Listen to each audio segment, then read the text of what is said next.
আমাৰ চকুজুৰি খজুৱালে কি লক্ষণে দেখা দিব পাৰে চকুজুৰি ৰঙা পৰিব পাৰে ফেচকুৰি ওলাব পাৰে খজুৱাব পাৰে ফুলি যাব পাৰে ইত্যাদি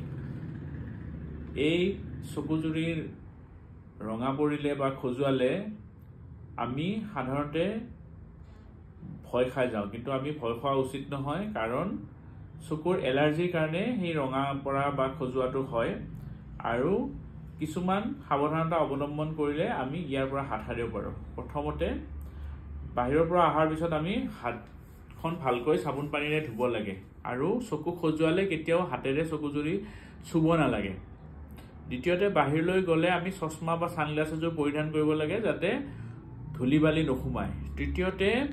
ঘৰত যদি পোহনীয়া জীৱ-জন্তু আছে তেতিয়াহলে